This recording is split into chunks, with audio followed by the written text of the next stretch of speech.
Hi, welcome to Raw Math. Today I'm doing a series of videos on probability. What is the probability of a queen or a red card being pulled from a standard deck of 52 cards? Okay, so this little bit of formula is saying that when two events are not mutually exclusive, it means there's overlap. So if I were to look at the queens and the reds, there are 4 queens, but 2 of the queens are red.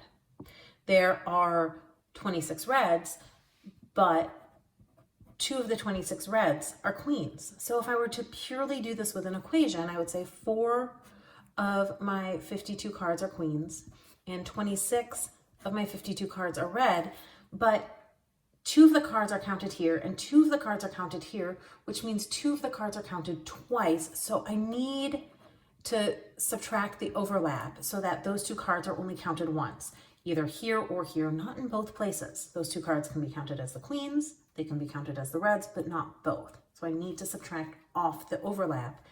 So instead of being counted as 30 cards, they're counted as 28 cards.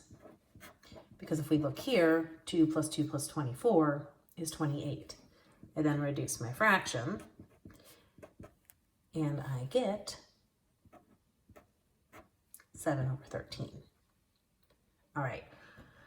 What is the probability of a 5 or a club being pulled from a standard deck of 52 cards? Well, there are 4 5s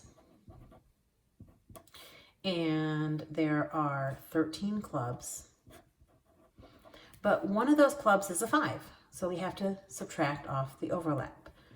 4 plus 13 minus 1 is 16. I reduce my fraction, and I get 4 over 13 as my final answer. What is the probability of an even card or a king being pulled from a standard deck of 52 cards? Well, let's see, 2, 4, 6, 8, 10, 4 suits. There are 20 even cards. There are 4 kings. But these are mutually exclusive. None of the even cards are kings. The king isn't even. So this just becomes 24 out of 52. I don't need to subtract any overlap because there isn't any overlap. So I reduce this down and I get 6 out of 13. And I don't need to subtract the overlap because there wasn't any.